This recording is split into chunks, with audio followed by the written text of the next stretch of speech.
काली गाड़ी हवा की तरह दिल्ली की सड़कों पर दौड़ रही थी। खिड़की से बाहर झिलमिलाती रोशनी सौर्य के चेहरे पर पड़ रही थी, पर उसकी आंखों में डर नहीं था, सिर्फ जिज्ञासा। और आग थी। गाड़ी के अंदर सन्नाटा था। दोनों आदमी जो उसे लेकर आए थे बस मोबाइल में कुछ चेक कर रहे थे।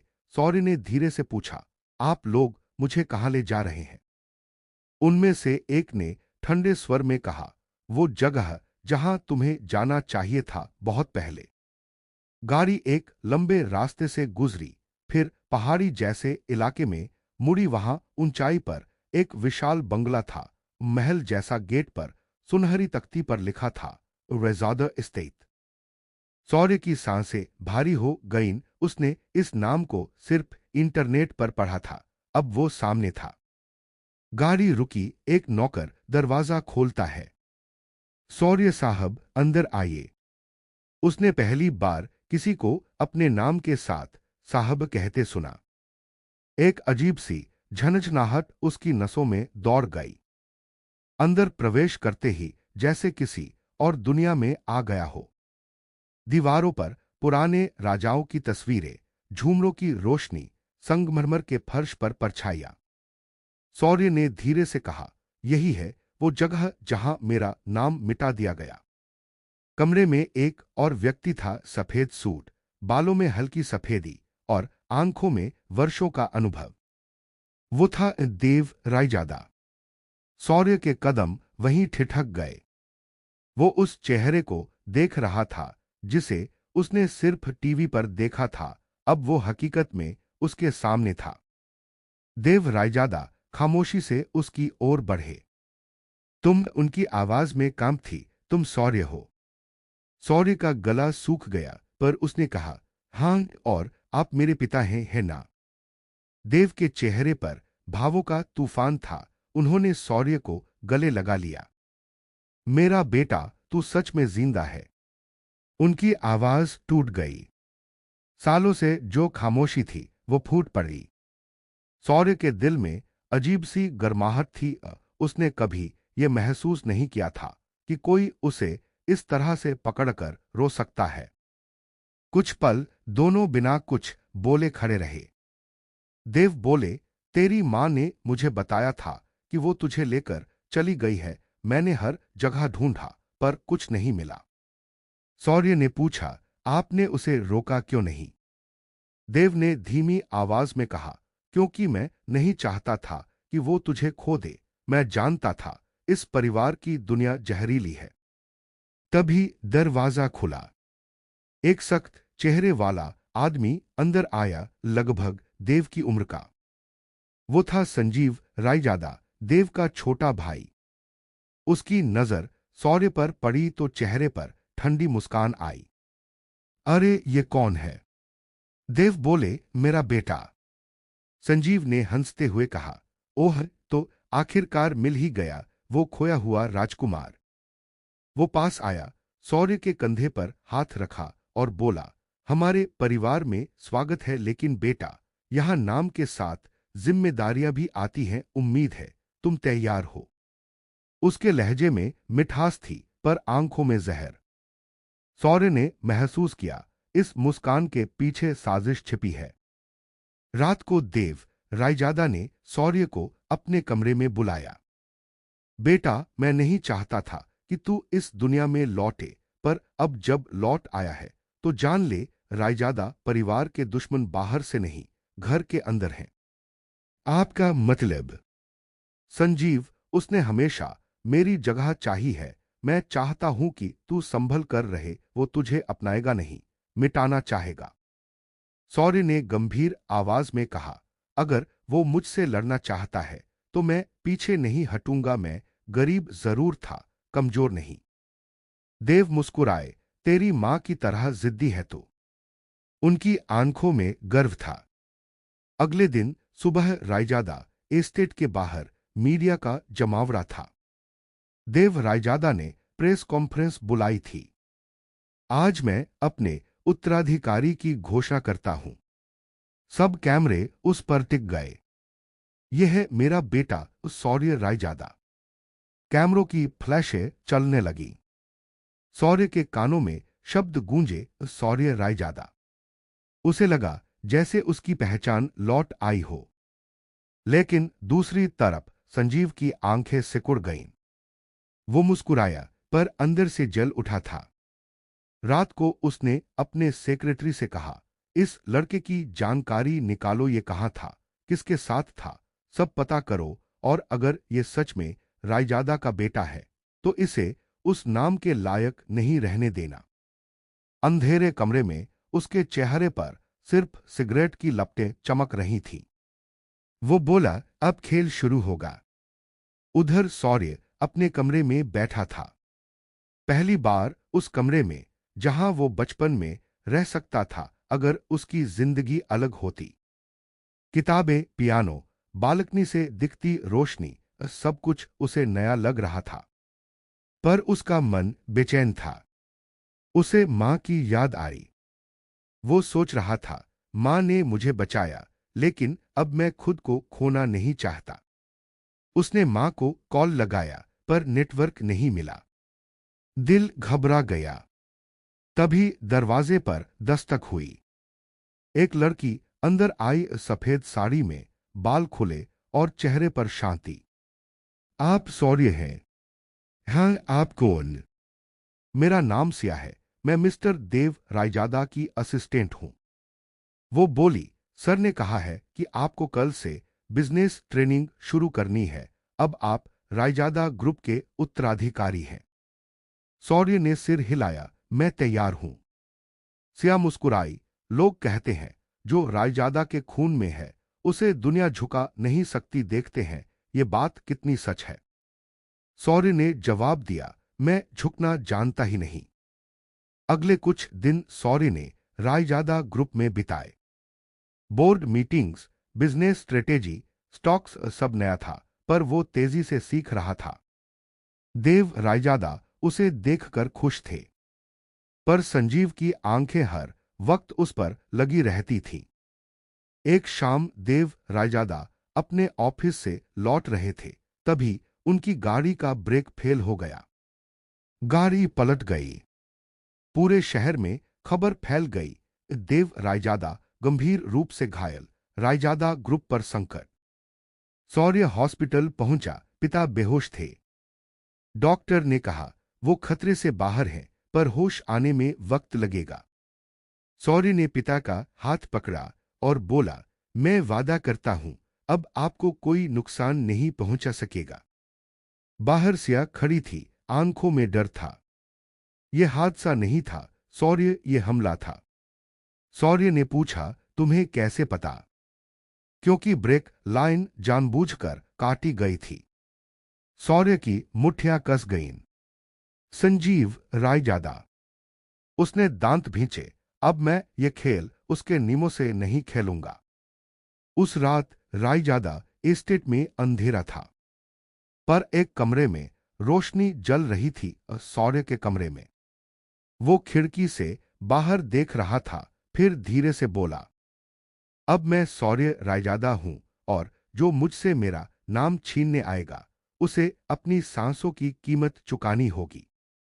बाहर आसमान में बिजली चमकी, हवा चली, और महल की दीवारें जैसे इस वचन की गूंज महसूस कर रही थीं। खेल अब शुरू हो चुका था। पहला वार हो चुका था, अगला अब शौर्य की बारी थी। रायजादा एस्टेट की उस रात में कुछ ऐसा सन्नाटा था जो तूफान से पहले आता है। हर तरफ पहरेदार घूम रहे थे। हवेली के गलियारे में हल्की पीली रोशनी झिलमिला रही थी और हवा में डर की गंध घुली थी। शौर्य कमरे की खिड़की के पास खड़ा था। आंखों में आंधी थी, उसका चेहरा शांत था, लेकिन भीतर एक ज्वालामुखी फट रहा था। वो अपने पिता के बेहोश शरीर को देखकर लौट। शौर्य ने दांत भींचे, अब बहुत हो गया, उसने धीरे से कहा। उसी वक्त दरवाजे पर दस्तक हुई। सिया अंदर आई, हाथ में कुछ फाइलें थीं। शौर्य, ये रिपोर्ट्स हैं, पुलिस ने कहा है कि ब्रेक फेल टेक्निकल गलती थी, लेकिन लेकिन लेकिन मैंने जो सीसीटीवी फुटेज निकलवाया है उसमें किसी ने गाड़ी से छेड़छाड़ की है। वो आदमी होटल राज पैलेस के पार्किंग कैमरे में दिखा है। गाड़ी वही थी जो संजीव रायजादा की सिक्योरिटी टीम इस्तेमाल करती है। शौर्य ने सिया की ओर देखा। उसकी आंखों में अब हैरानी नहीं थी, सिर्फ एक ठंडा गुस्सा था। मैंने सोचा था ऐसा ही होगा, उसने कहा। अब वक्त आ गया है कि रायजादा परिवार में कोई खेल शुरू करे। सिया बोली, तुम ये सब अकेले नहीं कर सकते। शौर्य हंसा, मैं अकेला नहीं हूं। सिया, मेरे पीछे उस नाम का साया है जो पूरी दिल्ली को हिला देता है, रायजादा। अगले दिन रायजादा एस्टेट के कॉन्फ्रेंस हॉल में शेयर होल्डर्स की मीटिंग थी। कमरे में कई चेहरे थे, कुछ वफादार, कुछ दोहरे। संजीव रायजादा सिर उठाए बैठा था, ठंडी मुस्कान के साथ। चूंकि देव अस्पताल में है, अब हमें अस्थाई चेयरमैन चुनना होगा। उसकी नजरें शौर्य पर पड़ी। मेरा मानना है कि जिम्मेदारी अनुभव वालों के हाथ में होनी चाहिए, ना कि नए बच्चों के। कमरे में हल्की फुसफुसाहट हुई। तभी शौर्य उठा, कुर्सी से सीधे खड़ा हुआ। आप सही कह रहे हैं चाचा, अनुभव जरूरी है लेकिन कायरता नहीं। कमरा एकदम शांत हो गया। संजीव का चेहरा तमतमा उठा, क्या कहा तुमने? शौर्य आगे बढ़ा, उसकी आवाज सख्त थी। मेरे पिता की गाड़ी में छेड़छाड़ हुई, ब्रेक लाइन काटी गई, और मैं कसम खाता हूं जिसने भी किया है उसे रायजादा एस्टेट की दीवारें नहीं बचा पाएंगी। कमरा गूंज उठा। कुछ चेहरे डर से पीले पड़ गए, कुछ ने नजरें झुका ली। संजीव ने ठंडी हंसी हंसी, बोलने का शौक है लड़के को, मगर याद रखो, रायजादा नाम सिर्फ ताकत नहीं देता, जिम्मेदारी भी देता है। शौर्य ने उसकी ओर झुककर कहा, और जब तक मैं जिंदा हूं, रायजादा नाम किसी गद्दार के नाम से नहीं जुड़ने दूंगा। उस रात हवेली के बाहर तेज बारिश हो रही थी। बिजली की चमक में शौर्य की परछाई दीवारों पर थरथरा रही थी। वो सिया के साथ बेसमेंट की ओर गया, जहां पुरानी फाइलें और रिकॉर्ड रखे थे। सिया ने फाइल खोली। ये देखो, पिछले 4 सालों के बिजनेस ट्रांजैक्शन। रायजादा ग्रुप का लगभग 200 करोड़ रुपये किसी शेल कंपनी में ट्रांसफर हुआ है। किसके नाम पर? SR एंटरप्राइजेज, मालिक का नाम संजीव रायजादा। शौर्य के होठों से एक ठंडी मुस्कान फिसली। अब समझ आया, उसने सिर्फ पैसे नहीं, पिता की जिंदगी पर भी कब्जा करना चाहा था। सिया बोली, अब क्या करोगे? शौर्य ने धीरे कहा, अब खेल उसके नियमों पर नहीं, मेरे नियमों पर होगा। अगले कुछ दिनों में शौर्य ने हर कदम सोच समझकर रखा। वो अपने पिता के पुराने बिजनेस पार्टनर से मिला, उन लोगों से भी जो अब डर के मारे चुप थे। हर कोई कहता था देव रायजादा तो सच्चे थे, लेकिन उनके आसपास का जाल बहुत गहरा है। शौर्य जानता था ये जाल अब उसे ही काटना होगा। एक शाम जब वो अपने पिता के कमरे में बैठा था, देव को होश आया। कमजोर आवाज में उन्होंने कहा, शौर्य बेटा। शौर्य की आंखों में आंसू भर आए, पापा आप ठीक हैं? देव ने धीरे से सिर हिलाया, तू संभाल ले, ये एम्पायर अब तेरे हाथों में है। संजीव को रोकना होगा, उसने सब बर्बाद कर दिया है। शौर्य ने उनका हाथ पकड़ा, मैं वादा करता हूं पापा, अब कोई आपको या इस परिवार को चोट नहीं पहुंचाएगा। देव की आंखें भर आईं, तू मेरी पहचान है बेटा, याद रख, रायजादा का नाम सिर्फ ताकत नहीं, इज्जत भी है। अगले दिन रायजादा ग्रुप के एक बड़े होटल में शौर्य पहुंचा। वहीं उसने एक मीटिंग बुलाई थी, जहां प्रेस और कुछ अंडरवर्ल्ड के नाम भी मौजूद थे, वो नाम जिनसे दिल्ली का हर कारोबारी डरता था। शौर्य ने मंच पर आकर माइक पकड़ा। मैं शौर्य रायजादा आज से इस साम्राज्य की जिम्मेदारी अपने हाथों में लेता हूं, और जो भी रायजादा ग्रुप के नाम पर गलत कारोबार करेगा, वो अब सीधे मुझसे डील करेगा। कमरे में खामोशी छा गई। एक आदमी उठा, तू तो नया है बेटा, इन खेलों की कीमत जानता है। शौर्य ने उसकी ओर देखा, मुझे कीमत पता है, क्योंकि मैंने गरीबी की भूख देखी है, और जिसने भूख देखी है वो डरता नहीं। उसके शब्दों ने कमरे की हवा बदल दी। लोग उठे, कुछ ने तालियां बजाईं। संजीव उस लाइव प्रसारण को अपने ऑफिस से देख रहा था। उसका चेहरा गुस्से से लाल हो गया। तो अब ये लड़का मेरे खिलाफ खुलेआम उतर आया है। उसने अपने आदमी को बुलाया। शौर्य रायजादा को खत्म करो किसी भी कीमत पर। उधर सिया ने शौर्य को चेतावनी दी, वो लोग पीछे नहीं हटेंगे। शौर्य अब तुम्हारी जान खतरे में है। शौर्य बोला, अगर डरना होता तो आज भी होटल में बर्तन धो रहा होता। रात गहराई, आसमान में बादल थे। शौर्य अपनी गाड़ी में बैठा रायजादा एस्टेट लौट रहा था। तभी सड़क के बीच में एक ट्रक अचानक आ गया। ब्रेक लगाई पर गाड़ी फिसल गई। ट्रक के पीछे से कुछ नकाबपोश लोग उतरे, हथियारों से लैस। उन्होंने गाड़ी घेर ली। शौर्य बाहर निकला। एक के चेहरे पर घूंसा मारा, गोलियों की आवाज गूंजी। शौर्य ने दीवार की आड़ ली, एक नकाबपोश को पकड़कर जमीन पर गिराया। किसने भेजा तुम्हें? वो बोला, सन संजीव। तभी पीछे से गोली चली और वो आदमी वहीं गिर पड़ा। शौर्य ने ऊपर देखा। अंधेरे में एक और कार भागती दिखी। वो चीखा, संजीव रायजादा। उसकी आंखों में अब आग थी और उस रात दिल्ली की हवा ने उस वचन को सुना, अब कोई मुझे नहीं रोकेगा, ना खून, ना डर, ना मौत। अगले दिन देव रायजादा को अस्पताल से एस्टेट लाया गया। वो अब कुछ संभल चुके थे। शौर्य उनके पास गया। पापा, मैं अब सब कुछ अपने हाथ में ले रहा हूं। अब ये घर, ये बिजनेस, ये नाम सब मैं बचाऊंगा। देव ने उसकी ओर देखा। और याद रखना बेटा, ताकत तब तक अच्छी है जब तक वो इंसानियत के साथ है। शौर्य ने सिर हिलाया, लेकिन अब ये जंग इंसानियत की नहीं, अस्तित्व की है। उसी वक्त सिया अंदर आई। उसके चेहरे पर डर था। शौर्य, एक और खबर है। संजीव रायजादा ने तुम्हारे खिलाफ मीडिया में स्कैंडल फैला दिया है। वो कह रहा है कि तुम अवैध बेटे हो और ये सब तुम्हारी मां ने झूठा दावा किया है। शौर्य कुछ पल चुप रहा, फिर मुस्कराया। अब वक्त है उसे जवाब देने का, उसके ही अंदाज में। वो उठा, सूट पहना और बोला, अब जो खेल शुरू हुआ है उसमें जीत सिर्फ उसी की होगी जिसके पास दिमाग और दिल दोनों हों, और मेरे पास दोनों हैं। रायजादा साम्राज्य में अब नया सूरज उग चुका था। शौर्य रायजादा नाम का वो वारिस जिसने गरीबी में जीना सीखा और अब अमीरी की गंदगी को साफ करने आया था।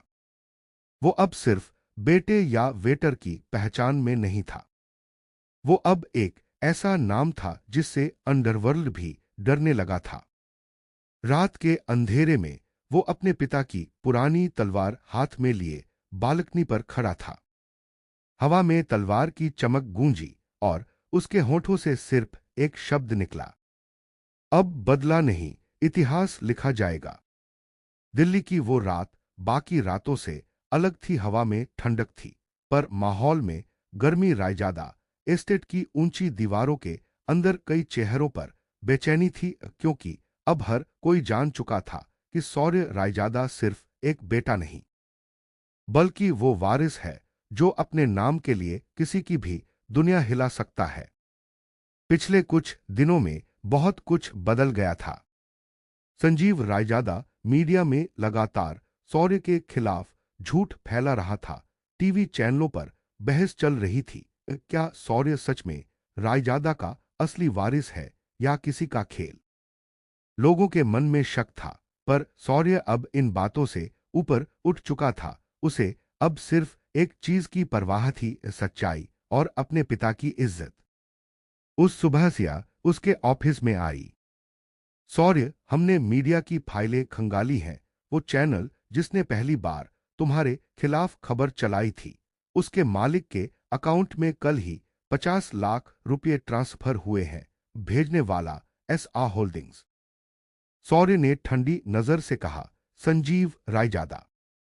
सिया बोली, तुम्हारे खिलाफ माहौल बन रहा है, शेयर गिर रहे हैं, लोग घबराए हुए हैं। सौर्य ने कुर्सी से उठकर खिड़की से बाहर देखा। अगर ये लोग मेरे खिलाफ झूठ बोल सकते हैं तो मैं सच्चाई से इन्हें चुप कराऊंगा। वो बोला, अब वक्त है असली खेल शुरू करने का। अगले ही दिन रायजादा ग्रुप ने प्रेस कॉन्फ्रेंस बुलाई। सौर्य मंच पर आया। सबकी नजरों के बीच उसने माइक पकड़ा और कहा, कुछ लोग कह रहे हैं कि मैं रायजादा परिवार का हिस्सा नहीं हूं। आज मैं उन्हें बताऊंगा कि सच्चाई झूठ से ज्यादा ताकतवर होती है। उसने टेबल से एक लिफाफा उठाया और कैमरों की ओर बढ़ाया। यह है मेरे DNA टेस्ट की रिपोर्ट जो साफ कहती है कि मैं सौर्य रायजादा, देव रायजादा का पुत्र हूं। पूरा हॉल तालियों से गूंज उठा। रिपोर्ट की कॉपी मीडिया में फैली और देखते ही देखते सोशल मीडिया पर हैशटैग चल पड़ा, हाश रियल रायजादा रिटर्न्स। संजीव के चेहरे पर डर और गुस्सा एक साथ था। वो अपने ऑफिस में मेज पर हाथ पटकता हुआ बोला, उसने सब कुछ अपने पक्ष में कर लिया, अब हमें कुछ और करना होगा। उसका सलाहकार बोला, सर एक रास्ता है, अंडरवर्ल्ड से सौदा। संजीव ने सिर उठाया, कौन? दिल्ली का सबसे बड़ा नाम कबीर खान, वो किसी भी साम्राज्य को गिरा सकता है। संजीव की आंखों में चमक आई, तो बुलाओ उसे। उधर सौर्य अपने पिता के पुराने दफ्तर में बैठा था, फाइलें खंगाल रहा था। तभी उसे एक पुराना फोटो मिला। देव रायजादा एक युवा लड़की के साथ पीछे लिखा था, द माई लव रैना। सौर्य के दिल में एक सवाल उठा, रैना कौन थी? वो तस्वीर जेब में रखकर अपने पिता से मिलने अस्पताल गया। पापा ये तस्वीर कौन है ये? देव ने तस्वीर को देखा, उनकी आंखें भर आईं। वो तुम्हारी मां नहीं है सौर्य, वो रैना थी, मेरे बचपन की दोस्त, जिसने मेरी जान बचाई थी। वो बहुत पहले मर गई। सौर्य बोला, पर पापा मुझे क्यों लगता है कि ये कहानी पूरी नहीं है। देव ने कुछ कहना चाहा, लेकिन तभी उनके मॉनिटर ने बीप किया। डॉक्टर भागे आए। सौर्य पीछे हट गया। देव की हालत बिगड़ने लगी थी। डॉक्टर ने कहा, वो बहुत कमजोर हैं, कुछ झटकों में उनकी सांस रुक सकती है। सौर्य ने धीरे से फुसफुसाया, पापा आप मजबूत हैं, मुझे छोड़कर मत जाइए। देव ने आंखें खोली, हाथ उठाया और बमुश्किल बोले, संजीव उसे रोकना, वो रैना को। आवाज टूट गई। मशीन बीप करती रही। सौर्य ने डॉक्टर की ओर देखा, उन्हें बचाइए। लेकिन डॉक्टर ने सिर झुका लिया। देव रायजादा अब इस दुनिया में नहीं थे। हॉल में सन्नाटा छा गया। सौर्य वहीं जमीन पर बैठ गया। हाथ में पिता का ठंडा होता हुआ हाथ था। आंखों से आंसू बहते रहे, लेकिन उस आंसुओं के पीछे अब सिर्फ एक वादा था, अब सब खत्म होगा। अगले दिन पूरे देश में खबर थी, देव रायजादा का निधन। रायजादा साम्राज्य का नया चेयरमैन कौन? शाम तक रायजादा एस्टेट में एक मीटिंग बुलाई गई। संजीव रायजादा सूट में आया। उसके चेहरे पर बनावटी शोक था। अब परिवार को मिलकर आगे बढ़ना होगा, उसने कहा। लेकिन तभी दरवाजा खुला।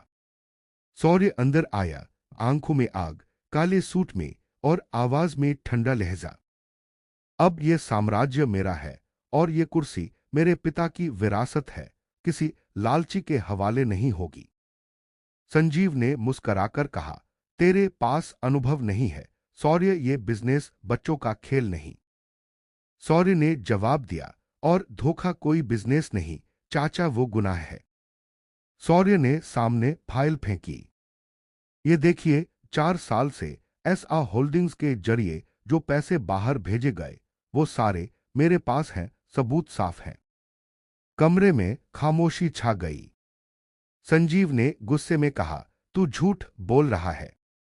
सौर्य ने कहा, अगर झूठ बोल रहा हूं तो कल कोर्ट में साबित कर दूंगा। वो मुड़ा और निकल गया। संजीव ने अपने आदमी से कहा, उसका अंत आज ही कर दो। रात गहराई थी। शौर्य रायजादा की गाड़ी राजपथ से गुजर रही थी, तभी पीछे से काली एसयूवी ने पीछा किया। सिया ने कहा, शौर्य, वो लोग तुम्हारा पीछा कर रहे हैं। शौर्य ने गाड़ी तेज की, पर एसयूवी ने टक्कर मारी। गाड़ी घास के मैदान में जा गिरी। 4 नकाबपोश निकले, बंदूकों के साथ।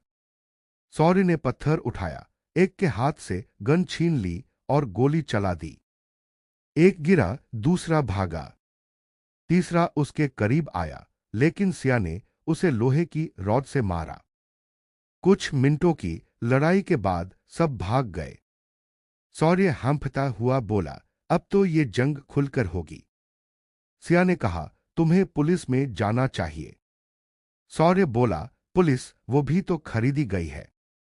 अगली सुबह जब शौर्य ऑफिस पहुंचा तो उसके सामने एक लड़की खड़ी थी, चेहरे पर आत्मविश्वास, पर आंखों में दर्द।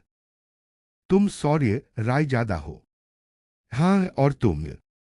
मैं रैना की बेटी हूं, आयरा। शौर्य का दिल धक से रह गया। रैना की बेटी, लेकिन पापा ने कहा था वो मर चुकी है। आयरा बोली, उन्होंने झूठ नहीं कहा। मेरे लिए वो मर चुकी थीं क्योंकि उन्हें रायजादा परिवार ने ही मारा था। शौर्य सन्न रह गया, क्या मतलब?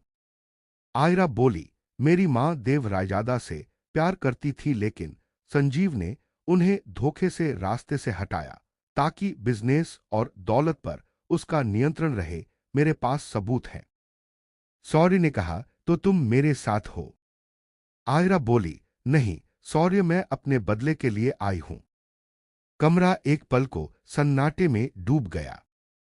शौर्य ने उसकी आंखों में देखा, वहां नफरत थी, पर कहीं गहराई में वही दर्द था जो उसके अंदर था।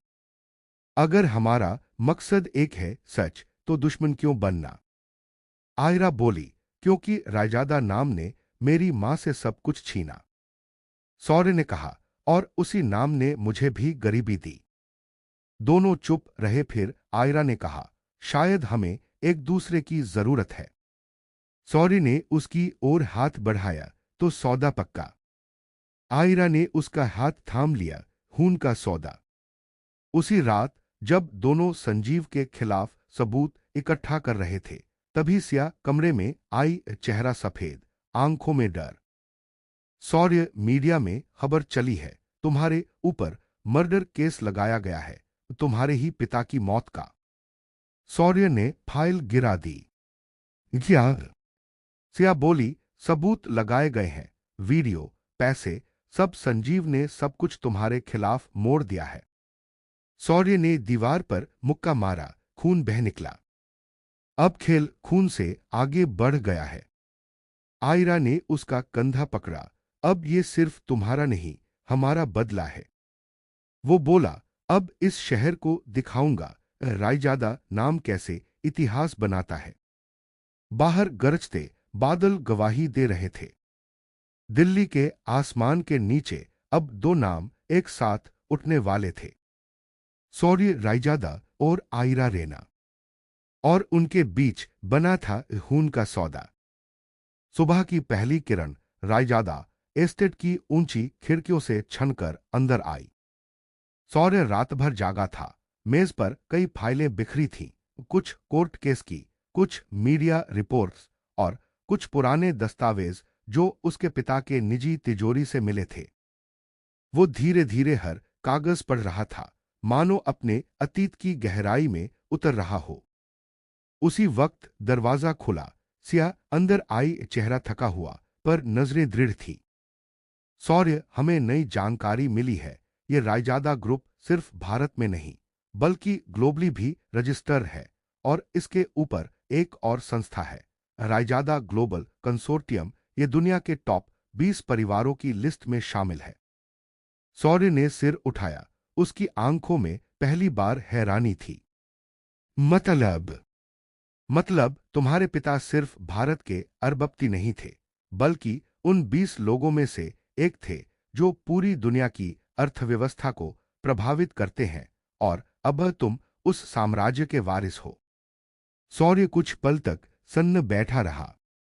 उसकी यादों में होटल के वो दिन तैर गए जब वो प्लेटें धोता था, लोगों की आवाजें सुनता था, ओए वेटर। वो सब जैसे अब किसी और की जिंदगी लग रही थी। धीरे से उसने कहा, मतलब मैं दुनिया के सबसे ताकतवर परिवार में से एक का हिस्सा हूं और मैं जानता भी नहीं था। सिया बोली, देव रायजादा ने इसे गुप्त रखा था, शायद इसलिए कि तुम्हारी मां और तुम सुरक्षित रहो। सौर्य ने धीरे से मुस्कराया, वो मुस्कान जिसमें गर्व नहीं, जिम्मेदारी थी। अगर ये सच है तो अब मुझे सिर्फ नाम नहीं, पूरी विरासत संभालनी है। कुछ घंटे बाद सौर्य एक निजी जेट में बैठा जो उसे दुबई ले जा रहा था। वहां रायजादा ग्लोबल कंसोर्टियम का मुख्यालय था, 100 मंजिला इमारत जो बादलों को छूती थी। सिया उसके साथ थी और सामने बैठे थे कुछ अधिकारी जिनकी निगाहें सौर्य पर थीं, जैसे वो परख रहे हों कि क्या ये लड़का सच में उस कुर्सी के लायक है। इमारत के टॉप फ्लोर पर एक महिला उनका इंतजार कर रही थी, सख्त चेहरा, ग्रे सूट में। मिस्टर सौर्य रायजादा, उसने हाथ बढ़ाया, मैं अमारा रॉस ग्लोबल बोर्ड की है। उसकी आवाज में शक्ति थी। आपके पिता देव रायजादा हमारे बोर्ड के संस्थापक सदस्य थे। उनके निधन के बाद अब ये कुर्सी आपको सौंपी जा सकती है, लेकिन पहले आपको साबित करना होगा कि आप उनके काबिल हैं। सौर्य बोला, मैं साबित करने नहीं आया, मैं लेने आया हूं वो जो मेरा हक है। कमरे में सन्नाटा फैल गया। अमारा ने हल्की मुस्कान दी, ठीक है मिस्टर रायजादा, तो तैयार रहिए, इस विरासत की कीमत बहुत भारी है। 3 दिन बाद सौर्य दिल्ली लौटा। अब उसकी आंखों में आत्मविश्वास था, उसकी चाल में वो ठहराव जो सत्ता से आता है। लेकिन किस्मत को मंजूर कुछ और था।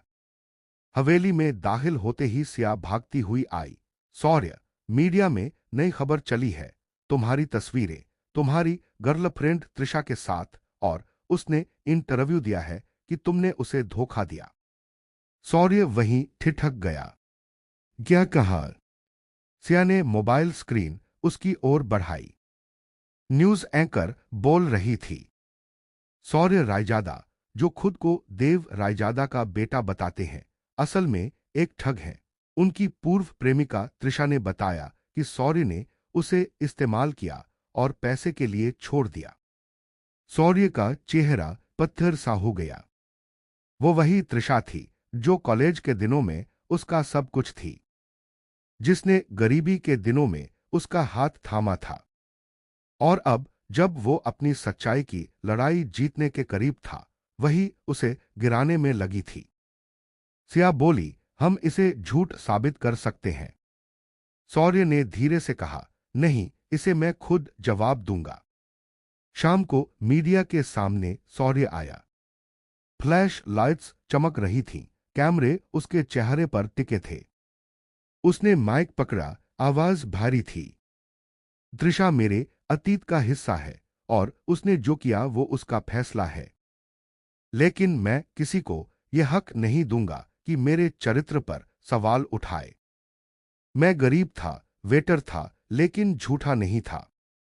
और अगर ये दुनिया सोचती है कि रायजादा का नाम बदनाम हो सकता है, तो मैं बता दूं, रायजादा का खून कभी झुकता नहीं। उसके शब्दों ने माहौल जमा दिया। भीड़ में सन्नाटा छा गया। उसी रात वो अकेला बालकनी पर खड़ा था। हवाओं में उदासी थी, आसमान में बादल भारी थे। तभी पीछे से एक जानी पहचानी आवाज आई, सौर्य। वो पलटकर देखता है, त्रिशा। वो उसी के सामने खड़ी थी, आंखों में आंसू थे। मुझे मजबूर किया गया, सौर्य। उन्होंने मेरी मां को धमकाया था, अगर मैं इंटरव्यू नहीं देती तो वो उन्हें मार देते। सौर्य ने गुस्से से कहा, किसने? वो बोली, संजीव रायजादा। सौर्य के चेहरे पर ठंडा सन्नाटा उतर आया। तो अब बात यहीं खत्म होगी, हमेशा के लिए। अगली सुबह रायजादा बोर्ड की मीटिंग थी। सौर्य कमरे में दाखिल हुआ। उसके पीछे अमारा, रॉस और कुछ विदेशी निवेशक थे। संजीव पहले से बैठा था, आत्मविश्वास से मुस्कुराता हुआ। शौर्य ने सीधा कहा, मिस्टर संजीव रायजादा, आप पर फर्जी अकाउंट, मनी लॉन्ड्रिंग और हत्या की साजिश के आरोप हैं। ये रहे सबूत, बैंक ट्रांसफर, कॉल रिकॉर्ड और वो वीडियो जिसमें आपने त्रिशा की मां को धमकाया था। संजीव का चेहरा पीला पड़ गया। अमारा रॉस ने कहा, इन सबूतों के साथ बोर्ड ने फैसला किया है, संजीव रायजादा को पद से हटाया जाता है और शौर्य रायजादा अब रायजादा ग्लोबल कंसोर्टियम के चेयरमैन होंगे। कमरे में तालियां गूंज उठी। शौर्य ने धीमी आवाज में कहा, अब से रायजादा नाम का मतलब होगा सच, साहस और सम्मान। संजीव को सिक्योरिटी बाहर ले गई, लेकिन जाते जाते उसने शौर्य की ओर देखा और बोला, ये जंग अभी खत्म नहीं हुई बेटा। अब तूने जिस साम्राज्य को छुआ है वो तेरी जान लेगा। रायजादा नाम सिर्फ वरदान नहीं, अभिशाप भी है। शौर्य ने कहा, मैं उस खून का वारिस हूं जो डरना नहीं जानता। और अगर ये साम्राज्य आग है तो अब इसे मैं अपने तरीके से जलाऊंगा। रात को हवेली की ऊंची बालकनी पर वो खड़ा था। नीचे दिल्ली की रोशनी, ऊपर अनगिनत सितारे। उसने मुट्ठी बांधी और कहा, अब से कोई मुझे गरीब वेटर नहीं कहेगा। अब से लोग कहेंगे यही है वो नाम जिसने अपने दर्द से साम्राज्य बनाया, शौर्य देव रायजादा। हवा में उसका नाम गूंज उठा और कहीं दूर किसी छिपे कमरे में कोई नया दुश्मन उस नाम को सुनकर मुस्कुरा रहा था। खेल अब असली शुरू होगा। शौर्य रायजादा विरासत की जंग अभी बाकी है। रात का समय था। रायजादा हवेली की लाइटें धुंधली थीं। शौर्य अपने पिता देव रायजादा के पुराने ऑफिस में बैठा था, वही कमरा जहां कभी उन्होंने फैसले लिए थे जो दुनिया की दिशा बदल देते थे। टेबल पर पुरानी डायरी खुली थी जिसमें कुछ शब्दों के पास लाल स्याही से लिखा था, हर रायजादा के भीतर एक अभिशाप है जिसे अगर जगाया जाए तो साम्राज्य खुद जल उठेगा। शौर्य ने पन्ने पर उंगलियां फिराईं, भौहें सिकुड़ गईं। अभिशाप, उसने खुद से कहा। उसी वक्त सिया अंदर आई। उसके हाथ में एक पुराना बॉक्स था। यह हमें बेसमेंट में मिला है, देव रायजादा की तिजोरी के पीछे। शायद इसमें वही जवाब हो जिसे आप ढूंढ रहे हैं। शौर्य ने बॉक्स खोला। अंदर एक पुराना लॉकेट, एक तस्वीर और एक खत था। तस्वीर में उसके पिता किसी अजंबी औरत के साथ थे। वो भारतीय नहीं लग रही थी। उसकी आंखें नीली थीं और गले में वही लॉकेट था। खत में लिखा था, देव, अगर कभी हमारा बेटा इस विरासत को पाए तो उसे सच्चाई बताना। हमारे खून में सिर्फ दौलत नहीं, विनाश भी है। शौर्य के हाथ कांप गए। हमारा बेटा, मतलब ये औरत उसकी मां नहीं थी। उसकी सांसें तेज हो गईं। उसने पूछा, सिया, क्या यह हो सकता है कि? सिया बोली, शायद आपके पिता की दो जिंदगियां थीं। कमरे में सन्नाटा छा गया। शौर्य ने खिड़की से बाहर देखा। बारिश शुरू हो चुकी थी, मानो आसमान भी सच्चाई का बोझ महसूस कर रहा हो। अगली सुबह वो अपने वकील से मिला। वो आदमी बोला, सर, आपके पिता की कुछ प्रॉपर्टीज अब भी सील हैं। उनमें से एक शिमला में है, रायजादा हाउस। कहते हैं वहां उन्होंने कई साल गुप्त रूप से बिताए। शौर्य ने तुरंत आदेश दिया, तैयारी करो, मैं आज ही शिमला जा रहा हूं। सिया ने पूछा, क्या आपको लगता है वहां कुछ मिलेगा? शौर्य ने जवाब दिया, मुझे यकीन है वहीं मेरे खून का सच छिपा है। शिमला की ठंडी हवाओं में रायजादा हाउस किसी रहस्य की तरह खड़ा था। पुरानी हवेली, जंग लगे गेट और हर कोने में इतिहास की परछाई। शौर्य अंदर गया। दीवारों पर धूल, फर्श पर टूटे कान। कमरे में एक पुरानी अलमारी थी। उसने खोला तो अंदर वही नीली आंखों वाली औरत की और तस्वीरें थीं। साथ ही एक मेडिकल रिपोर्ट जिसमें लिखा था, subject Shaurya Dev Rezada, gene anomaly detected, possible subject of the Rezada strain. Shaurya की आंखें फैल गईं। वो पन्ना फाड़कर अपने हाथ में लिया। रेजादा स्ट्रेन। सिया बोली, ये कोई मेडिकल टर्म नहीं लगता, ये तो किसी प्रयोग जैसा नाम है। शौर्य ने कहा, इसका मतलब मेरे खून में कुछ अलग है, शायद यही वो अभिशाप है जिसका जिक्र पिता ने किया था। उसी रात हवेली में अजीब आवाजें आने लगी। दरवाजे अपने आप बंद हो रहे थे, दीवारों पर हल्की सी सरसराहट। सिया ने डर कर कहा, शौर्य, ये जगह ठीक नहीं लगती। शौर्य ने मोमबत्ती उठाई और बोला, अगर डर से भागता तो आज भी वेटर होता। वो सीढ़ियां उतरता हुआ बेसमेंट तक गया। वहां पत्थर की दीवार पर कुछ खुदा था लैटिन में। सिया ने टॉर्च से पढ़ा, सांग्विस ईएसटी पोटेस्टस सेड एशियम मालिडिक्टियो। वो बोली, इसका मतलब है खून ही शक्ति है, लेकिन वही अभिशाप भी। शौर्य ने दीवार पर हाथ रखा और तभी दीवार के भीतर का हिस्सा खिसक गया। एक गुप्त कमरा खुला। अंदर टेबल पर शीशियों में भरे कुछ तरल पुराने नोट्स और फाइलें थीं। एक वीडियो रिकॉर्डर पड़ा था। शौर्य ने चालू किया। स्क्रीन पर देव रायजादा का चेहरा उभरा। अगर तुम ये देख रहे हो शौर्य, तो इसका मतलब है कि तुमने सच की खोज शुरू कर दी है। हम रायजादा सिर्फ कारोबारी नहीं हैं, हम उस प्रयोग के परिणाम हैं जो कई दशक पहले शुरू हुआ था। हमारे खून में वो सीरम है जिसने हमें असाधारण बनाया, पर इसकी कीमत है। हर पीढ़ी में एक रायजादा ऐसा पैदा होता है जो या तो सब कुछ संभालता है या सब कुछ नष्ट कर देता है। शौर्य की सांसें थम गईं। मतलब मैं। वीडियो में देव रायजादा बोले, तुम वो हो शौर्य, वो जिसे चुना गया है। लेकिन याद रखना, ये साम्राज्य सिर्फ दौलत से नहीं, रहस्य से बना है। और अगर तुमने इसे गलत दिशा में मोड़ा तो दुनिया उसकी कीमत चुकाएगी। स्क्रीन ब्लैक हो गई। शौर्य वहीं जमीन पर बैठ गया, चेहरा सख्त और आंखें जलती हुई। तो ये है रायजादा नाम का मतलब। शक्ति और विनाश दोनों मेरे खून में है।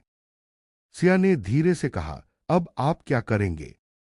शौर्य बोला, अब मैं वो करूंगा जो हर रायजादा से छूट गया। मैं इस अभिशाप को खत्म करूंगा, चाहे इसके लिए पूरी दुनिया को आग में क्यों न झोंकना पड़े। अगली सुबह वो दिल्ली लौटा। अखबारों की हेडलाइंस में उसका नाम था, रायजादा ग्रुप अब नए चेयरमैन शौर्य रायजादा के अधीन। पर किसी अखबार को यह नहीं पता था कि अब सिर्फ एक बिजनेस साम्राज्य नहीं, बल्कि एक रहस्यमय विरासत जीवित हो चुकी थी, जो या तो दुनिया को बदल देगी या उसे खत्म कर देगी। शौर्य ने अपनी खिड़की से बाहर देखा। आसमान में काले बादल छा रहे थे। वो बोला, अब वक्त है उस नाम को नया अर्थ देने का। रायजादा शक्ति नहीं, नीति बनेगा। और कहीं दूर एक परछाई कंप्यूटर स्क्रीन के सामने बैठी थी। उसने वीडियो में शौर्य को देखा, मुस्कुराई और कहा, स्वागत है शौर्य रायजादा, अब खेल असली शुरू होगा। दिल्ली की ठंडी सुबह थी। रायजादा हवेली के कॉन्फ्रेंस हॉल में दर्जनों लोग इकट्ठा थे। बोर्ड मेंबर्स, वकील, सुरक्षाकर्मी, सबकी निगाहें शौर्य पर थीं। वो कुर्सी पर नहीं बैठा था, खड़ा था, जैसे कोई राजा अपने युद्ध से पहले सेना के सामने खड़ा होता है। आज से रायजादा ग्रुप सिर्फ बिजनेस नहीं रहेगा, उसकी आवाज गूंजी। ये एक मिशन होगा, हम हर उस चीज को दोबारा बनाएंगे जो पिता के साथ टूट गई थी, और जो हमारे खिलाफ है उन्हें या तो झुकना होगा या मिट जाना होगा। तालियां बजी, पर सिया की आंखों में चिंता थी। वो शौर्य के पास आई, धीरे से बोली, आप में कुछ बदल गया है। शौर्य पहले जो लड़का अपने खून को समझने की कोशिश कर रहा था, अब वो आग बन गया है। शौर्य ने बस मुस्कराकर कहा, कभी कभी इंसान को वो बनना पड़ता है जिससे वो डरता था। उस दोपहर उसे एक अनजान ईमेल मिला। Subject, welcome to the shadow. Email में बस एक कोड था, हाश दी आ तेर सिग्मा प्रोजेक्ट। नीचे लिखा था, Dev Rezada never died, he transform the world, you just inherited his war. Shaurya की उंगलियां ठिठक गईं। उसने दुनिया बदली, उसने खुद से कहा। सिया ने कोड ट्रेस करने की कोशिश की, पर वो किसी निजी सर्वर से एन्क्रिप्टेड था। कोई ऐसा नेटवर्क जो आम इंटरनेट पर मौजूद ही नहीं था। शौर्य ने कहा, यानी ये छाया में छिपा कोई संगठन है, शायद वही जिसे पिता ने बनाया था। अगले दिन दुबई से एक कॉल आया। लाइन के उस पार अमारा रॉस थी, ग्लोबल बोर्ड की प्रमुख।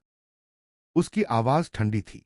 शौर्य, तुम गलत दिशा में जा रहे हो। तुम्हारे पिता ने जिस संगठन को खड़ा किया था उसका नाम था शैडो एम्पायर। उसका मकसद सत्ता के नीचे की सत्ता को नियंत्रित करना था। राजनीति, अंडरवर्ल्ड और टेक्नोलॉजी सब एक ही जाल में। लेकिन जब देव रायादा ने उसे रोकने की कोशिश की तो वही संगठन उनके खिलाफ हो गया। शौर्य ने पूछा, तो अब वो संगठन क्या चाहता है? अमारा बोली, तुम्हारा खून, क्योंकि तुम्हारे खून में वही जीन है जिससे वो सीरम बना था, रेजादा स्ट्रेन। अगर वो इसे हासिल कर ले तो दुनिया पर राज कर सकते हैं। शौर्य ने गहरी सांस ली। तो उन्हें मिलना मुश्किल नहीं होगा, मैं खुद उनसे मिलने जाऊंगा। रात को रायजादा हवेली की लाइटें बंद थीं। शौर्य अपने कमरे से निकला, गाड़ी लेकर सीधा पहुंचा दिल्ली के पुराने चांदनी चौक के नीचे, उस जगह जहां कभी उसके पिता का गुप्त लैब था। दरवाजा पुराना, पर इलेक्ट्रॉनिक लॉक अब भी सक्रिय था। उसने पासवर्ड डाला, देव 1987। दरवाजा खुला। अंदर ठंडी हवा चली, दीवारों पर अजीब निशान और कोनों में टूटे कंप्यूटर। वो धीरे धीरे चला, तभी पीछे किसी के कदमों की आहट आई। उसने मुड़कर देखा, काले सूट में 3 नकाबपोश लोग खड़े थे। स्वागत है वारिस, बीच वाला बोला, आवाज मशीनी थी। तुम्हारे पिता हमारे नेता थे, उन्होंने हमें बनाया और तुम्हें खत्म करने की चेतावनी दी थी, क्योंकि उन्हें पता था तुम उस जीन के अगले वाहक होगे। शौर्य ने आंखें सिकोड़ ली। मतलब मैं तुम्हारे लिए खतरा हूं? वो बोला, नहीं, तुम कुंजी हो जिससे दुनिया का भविष्य तय होगा। शौर्य ने मुस्कराकर कहा, तो फिर एक बात याद रखो, कुंजी हमेशा ताले से ज्यादा खतरनाक होती है। और उसने फर्श पर रखे पाइप से झटका मारा। बिजली की चिंगारी से पूरा कमरा गूंज उठा। एक नकाबपोश गिरा, दूसरा भागा, तीसरा बचा रहा। शौर्य ने उसकी गर्दन पकड़ी और बोला, कौन हो तुम लोग? वो हंसा। हम वो हैं जो देव रायजादा से भी नहीं झुके। हम हैं शैडो एम्पायर। अगली सुबह सिया ने शौर्य के जले हुए हाथ पर पट्टी बांधी। वो बोली, आप अकेले ये जंग नहीं जीत सकते। शौर्य ने कहा, मुझे किसी सेना की जरूरत नहीं, मेरे पास वो चीज है जो उनके पास कभी नहीं होगी, मेरे पिता का नाम और मेरा खून। सिया ने हल्के स्वर में कहा, और अगर यही खून तुम्हारा सबसे बड़ा दुश्मन हो तो? शौर्य चुप रहा, पर उसकी आंखों में एक हल्की डर की परछाई झलकी। पहली बार शाम को जब वो अपने पिता के पुराने ऑफिस में लौटा तो टेबल पर एक चिट्ठी पड़ी थी, लाल मोम से सील लगी हुई। उसने खोला। तुम्हारे पिता की मौत एक हादसा नहीं थी। शैडो एम्पायर ने सिर्फ उनकी जान नहीं ली, उनकी आत्मा को बांध दिया। और उसका एक हिस्सा अब भी जिंदा है, प्रोजेक्ट रेवेनेंट में। नीचे साइन था, दिया। शौर्य का दिल धड़क उठा। दिया। क्या ये उसके पिता के शुरुआती अक्षर थे या कोई और? रात फिर भारी थी। सौर्य बालकनी पर खड़ा आसमान देख रहा था। वो बुदबुदाया, अगर पापा ने मौत को भी हरा दिया तो मुझे उन्हें वापस लाना होगा, किसी भी कीमत पर। सिया ने पीछे से कहा, और अगर वो लौटे लेकिन वो वही ना रहे जो पहले थे। सौर्य ने ठंडी सांस ली। तो मैं अपने पिता को नहीं, उस राक्षस को खत्म कर दूंगा जो उनके नाम से पैदा हुआ। बिजली चमकी और दूर कहीं एक गुप्त प्रयोगशाला में कोई स्क्रीन झिलमिलाई। वीडियो फीड पर देव रायजादा का चेहरा था, आंखें लाल, सांस मशीन से जुड़ी हुई।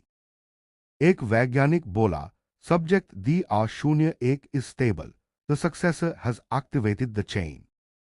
दूसरा बोला, अब खेल शुरू होता है, पिता बनाम पुत्र। दिल्ली की ठंडी सुबह थी। रायजादा हवेली के कॉन्फ्रेंस हॉल में दर्जनों लोग इकट्ठा थे। बोर्ड मेंबर्स, वकील, सुरक्षाकर्मी, सबकी निगाहें सौर्य पर थीं। वो कुर्सी पर नहीं बैठा था, खड़ा था, जैसे कोई राजा अपने युद्ध से पहले सेना के सामने खड़ा होता है। आज से रायजादा ग्रुप सिर्फ बिजनेस नहीं रहेगा, उसकी आवाज गूंजी। ये एक मिशन होगा, हम हर उस चीज को दोबारा बनाएंगे जो पिता के साथ टूट गई थी, और जो हमारे खिलाफ है उन्हें या तो झुकना होगा या मिट जाना होगा। तालियां बजीं, पर सिया की आंखों में चिंता थी। वो सौर्य के पास आई, धीरे से बोली, आप में कुछ बदल गया है। सौर्य पहले जो लड़का अपने खून को समझने की कोशिश कर रहा था, अब वो आग बन गया है। सौर्य ने बस मुस्कराकर कहा, कभी कभी इंसान को वो बनना पड़ता है जिससे वो डरता था। उस दोपहर उसे एक अनजान ईमेल मिला। Subject, welcome to the shadow. Email में बस एक कोड था, हाश दी आ तेर सिग्मा प्रोजेक्ट। नीचे लिखा था, Dev Rezada never died, he transformed the world, you just inherited his war. Shaurya की उंगलियां ठिठक गईं। उसने दुनिया बदली, उसने खुद से कहा। सिया ने कोड ट्रेस करने की कोशिश की, पर वो किसी निजी सर्वर से एन्क्रिप्टेड था। कोई ऐसा नेटवर्क जो आम इंटरनेट पर मौजूद ही नहीं था। सौर्य ने कहा, यानी ये छाया में छिपा कोई संगठन है, शायद वही जिसे पिता ने बनाया था। अगले दिन दुबई से एक कॉल आया। लाइन के उस पार अमारा रॉस थी, ग्लोबल बोर्ड की प्रमुख। उसकी आवाज ठंडी थी।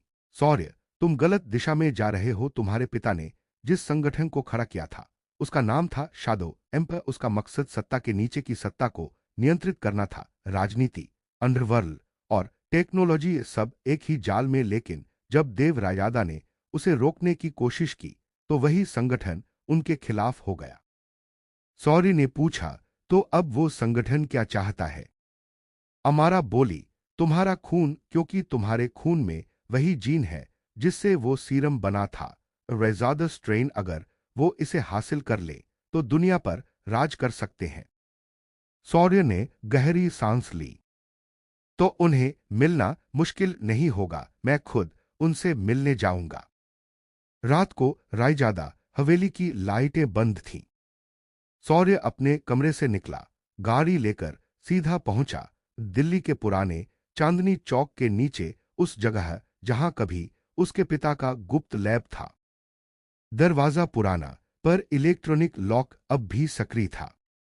उसने पासवर्ड डाला, देव 1987। दरवाजा खुला। अंदर ठंडी हवा चली, दीवारों पर अजीब निशान और कोनों में टूटे कंप्यूटर। वो धीरे धीरे चला, तभी पीछे किसी के कदमों की आहट आई। उसने मुड़कर देखा, काले सूट में 3 नकाबपोश लोग खड़े थे। स्वागत है वारिस, बीच वाला बोला, आवाज मशीनी थी। तुम्हारे पिता हमारे नेता थे, उन्होंने हमें बनाया और तुम्हें खत्म करने की चेतावनी दी थी, क्योंकि उन्हें पता था तुम उस जीन के अगले वाहक होगे। सौर्य ने आंखें सिकोड़ ली। मतलब मैं तुम्हारे लिए खतरा हूं? वो बोला, नहीं, तुम कुंजी हो जिससे दुनिया का भविष्य तय होगा। सौर्य ने मुस्कराकर कहा, तो फिर एक बात याद रखो, कुंजी हमेशा ताले से ज्यादा खतरनाक होती है। और उसने फर्श पर रखे पाइप से झटका मारा। बिजली की चिंगारी से पूरा कमरा गूंज उठा। एक नकाबपोश गिरा, दूसरा भागा, तीसरा बचा रहा। शौर्य ने उसकी गर्दन पकड़ी और बोला, कौन हो तुम लोग? वो हंसा। हम वो हैं जो देव रायजादा से भी नहीं झुके। हम हैं शाडो एम्पायर। अगली सुबह सिया ने शौर्य के जले हुए हाथ पर पट्टी बांधी। वो बोली, आप अकेले ये जंग नहीं जीत सकते। शौर्य ने कहा, मुझे किसी सेना की जरूरत नहीं, मेरे पास वो चीज है जो उनके पास कभी नहीं होगी, मेरे पिता का नाम और मेरा खून। सिया ने हल्के स्वर में कहा, और अगर यही खून तुम्हारा सबसे बड़ा दुश्मन हो तो? शौर्य चुप रहा, पर उसकी आंखों में एक हल्की डर की परछाई झलकी। पहली बार शाम को जब वो अपने पिता के पुराने ऑफिस में लौटा तो टेबल पर एक चिट्ठी पड़ी थी, लाल मोम से सील लगी हुई। उसने खोला। तुम्हारे पिता की मौत एक हादसा नहीं थी। शाडो एम्पायर ने सिर्फ उनकी जान नहीं ली, उनकी आत्मा को बांध दिया। और उसका एक हिस्सा अब भी जिंदा है, प्रोजेक्ट रेवेनेंट में। नीचे साइन था, दिया। शौर्य का दिल धड़क उठा। दिया। क्या ये उसके पिता के शुरुआती अक्षर थे या कोई और? रात फिर भारी थी। शौर्य बालकनी पर खड़ा आसमान देख रहा था। वो बुदबुदाया, अगर पापा ने मौत को भी हरा दिया तो मुझे उन्हें वापस लाना होगा, किसी भी कीमत पर।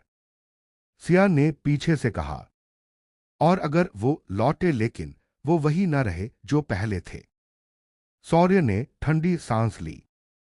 तो मैं अपने पिता को नहीं, उस राक्षस को खत्म कर दूंगा जो उनके नाम से पैदा हुआ। बिजली चमकी और दूर कहीं एक गुप्त प्रयोगशाला में कोई स्क्रीन झिलमिलाई। वीडियो फीड पर देव रायजादा का चेहरा था, आंखें लाल, सांस मशीन से जुड़ी हुई। एक वैज्ञानिक बोला, subject the R01 is stable, the successor has activated the chain. दूसरा बोला, अब खेल शुरू होता है, पिता बनाम पुत्र। सुबह का आसमान लाल था, जैसे किसी ने आग का पर्दा टांग दिया हो। रायजादा हवेली की बालकनी पर खड़ा शौर्य एक पुराने फोन में वीडियो देख रहा था। स्क्रीन पर वही दृश्य था, देव रायजादा का चेहरा, सांसें मशीन से बंधी हुई, आंखें खुली पर जिंदा। वो हिल नहीं रहे थे, लेकिन उनके सीने की हल्की हरकत बता रही थी कि जीवन अब भी उनमें था। सिया उसके पास आई, बोली, ये फुटेज किसी सरकारी सर्वर से नहीं, शाडो एम्पायर के डार्क नेटवर्क से आया है। अगर ये असली है तो आपके पिता जिंदा हैं, पर कैद में। शौर्य ने धीमी आवाज में कहा, मतलब उन्होंने मेरे सामने जो शव रखा था वो नकली था। वो कुर्सी पर बैठ गया, सिर हाथों में थाम लिया। मेरे पिता वो सब जानते थे, उन्होंने अपनी मौत का नाटक खुद रचा, पर क्यों? सिया बोली, शायद किसी बड़े मकसद के लिए। शौर्य ने उठकर कहा, या फिर इसलिए कि वो खुद शाडो एम्पायर बनाना चाहते थे। उसने हवेली के बेसमेंट में एक गुप्त रूम बनवाया, जिसमें केवल वही और सिया जा सकते थे। दीवारों पर कोड, नक्शे और हर उस जगह का डेटा जिसे उसने पिता से जोड़ा था, दिल्ली, शिमला, दुबई और अब कजाकिस्तान। उसी जगह से वो वीडियो सिग्नल ट्रेस हुआ था। सिया बोली, अगर आपको वहां जाना है तो ये मिशन अकेले नहीं हो सकता। शाडो एम्पायर कोई सामान्य संगठन नहीं, उनके पास अपनी सेना है। शौर्य ने ठंडे स्वर में कहा, तो मैं भी अकेला नहीं हूं। मेरे पिता ने जिस शक्ति को बनाया था, अब वो उनके खिलाफ काम करेगी। उसने बटन दबाया। स्क्रीन पर रायजादा ग्लोबल के सुरक्षा प्रमुख अजय ठाकुर दिखाई दिए। अजय, ऑपरेशन फीनिक्स शुरू करो। अजय ने सिर्फ एक शब्द कहा, अंदस्तुद सर। 3 दिन बाद कजाकिस्तान की बर्फीली घाटी में एक काला हेलीकॉप्टर उतरा। सौर्य ने जैकेट का कॉलर उठाया। चारों ओर बर्फ उड़ रही थी। यहीं कहीं वो जगह है, सिया ने नक्शे पर इशारा किया। घाटी के बीच में एक भूमिगत प्रवेश द्वार था, जिसके ऊपर बस एक पुराना स्टील का गोदाम दिखाई देता था। वे अंदर गए। अंधेरा, ठंडी हवा, मशीनों की गूंज। फर्श के नीचे से रोशनी झिलमिला रही थी। सौर्य ने कहा, यही शैडो फैसिलिटी है। जैसे ही वे नीचे उतरे, दीवारों पर पुराने वैज्ञानिक नोट्स दिखे। Project revenant phase I subject दी आ शून्य एक कॉन्शियस स्टेबिलाइज। सौर्य के कदम धीमे हो गए। उसका दिल जोर से धड़कने लगा।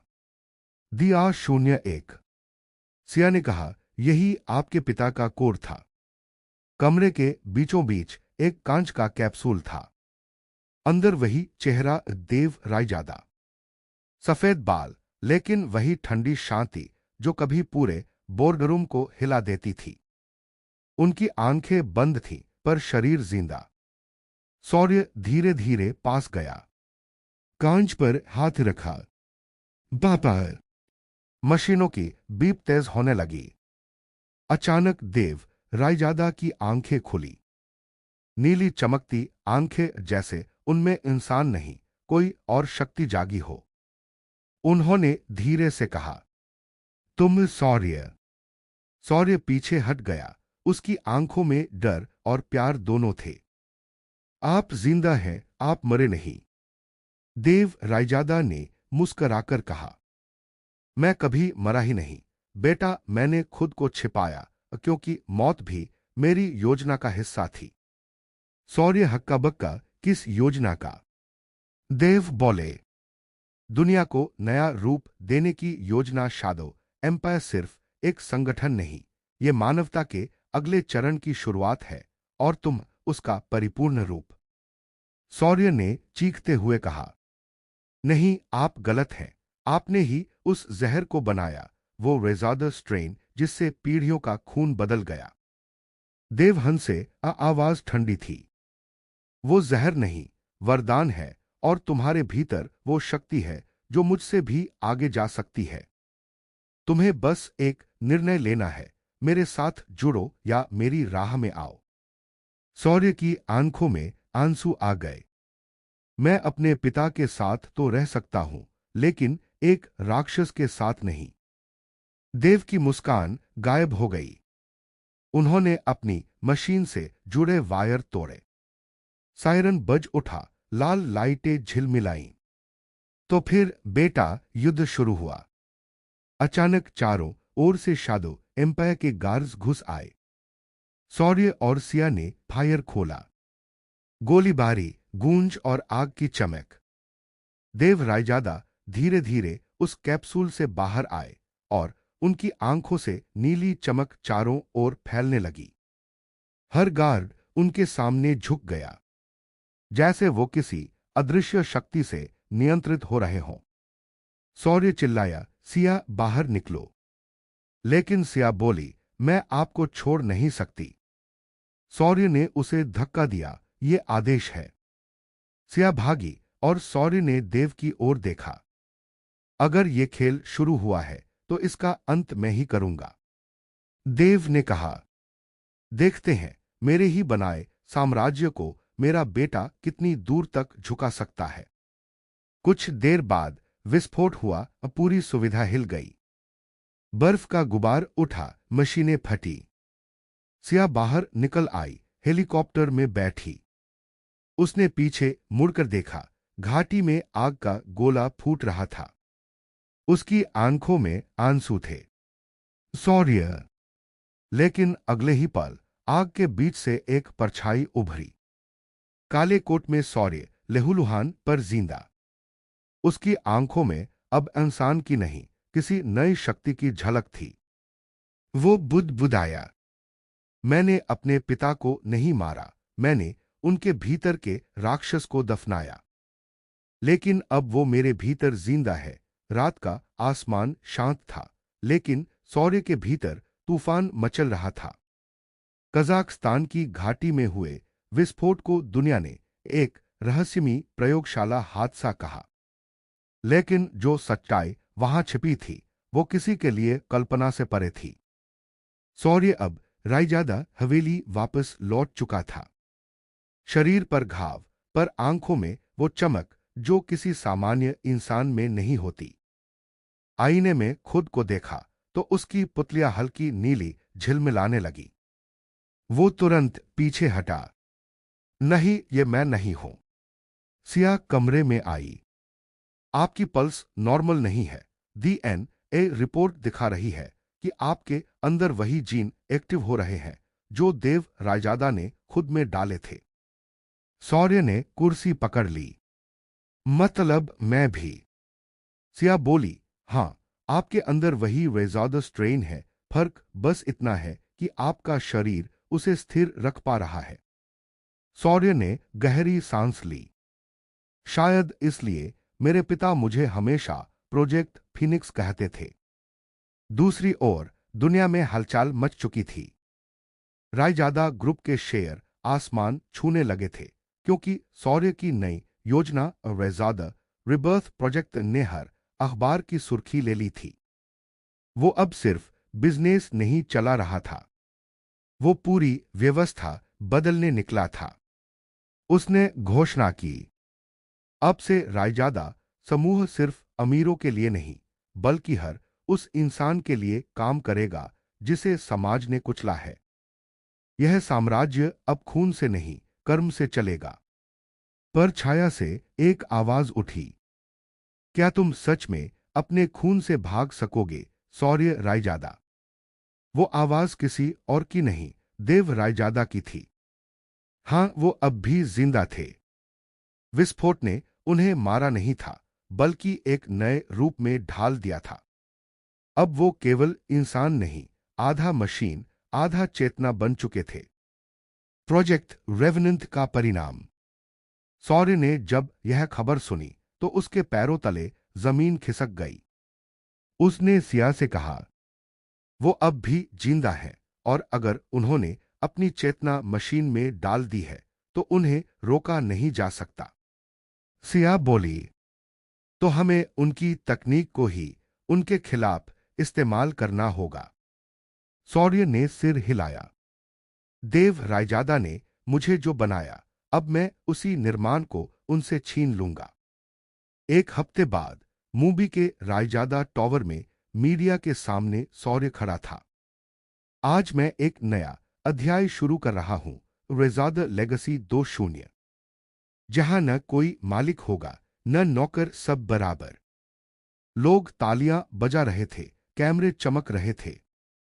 लेकिन उसी वक्त स्क्रीन पर देव रायजादा का चेहरा उभर आया। शौर्य बेटा, क्या यही सिखाया मैंने? हॉल में सन्नाटा छा गया। देव की आवाज मशीन से आ रही थी, तुमने मेरा शरीर तो मिटाया लेकिन चेतना अमर है। तुम्हारे खून में मैं हूं और जब तुम सांस लेते हो मेरा अस्तित्व बढ़ता है। शौर्य ने मुट्ठियां भींच ली। तो मैं अपनी सांस रोक दूंगा पर तुम्हें मिटा दूंगा। रात में रायजादा हवेली के तहखाने में शौर्य ने एक नया प्रयोग शुरू किया, ऑपरेशन ट्रिनिटी। इसका मकसद था देव रायजादा की डिजिटल चेतना को ट्रैक करके नष्ट करना। पर हर कोड, हर फायरवॉल के पार बस एक ही संदेश दिखता, you can't kill your own blood. Siya बोली, वो आपके हर सिस्टम से जुड़ चुके हैं। अगर हम उन्हें हटाने की कोशिश करेंगे तो वो आपके न्यूरल लिंक पर असर डालेंगे। शौर्य ने ठंडे स्वर में कहा, तो मैं खुद को मिटा दूंगा लेकिन उन्हें और किसी को नहीं लेने दूंगा। उसी रात बिजली चमकी, सर्वर फटने लगे। शौर्य ने खुद को मशीन से जोड़ा। अब खत्म हो पापा। स्क्रीन पर देव की आवाज आई, तुम्हें लगता है ये लड़ाई पिता और बेटे की है? नहीं शौर्य, ये एक रक्त की विरासत है और रक्त कभी खत्म नहीं होता। शौर्य चिल्लाया, तो आज मैं अपने खून को ही जलाकर खत्म कर दूंगा। उसने सारा डेटा डिलीट करने का कमांड डाला। हवेली की सारी लाइटें बुझ गईं। एक नीली चमक उठी और सौर्य का शरीर जमीन पर गिर गया। सुबह सिया ने दरवाजा खोला। कमरे में सिर्फ धुआं था, पर मशीनें चालू थी। स्क्रीन पर लिखा था, सिस्टम मर्ज सक्सेसफुली आइडेंटिटी सौर्य/देव इंटीग्रेटेड।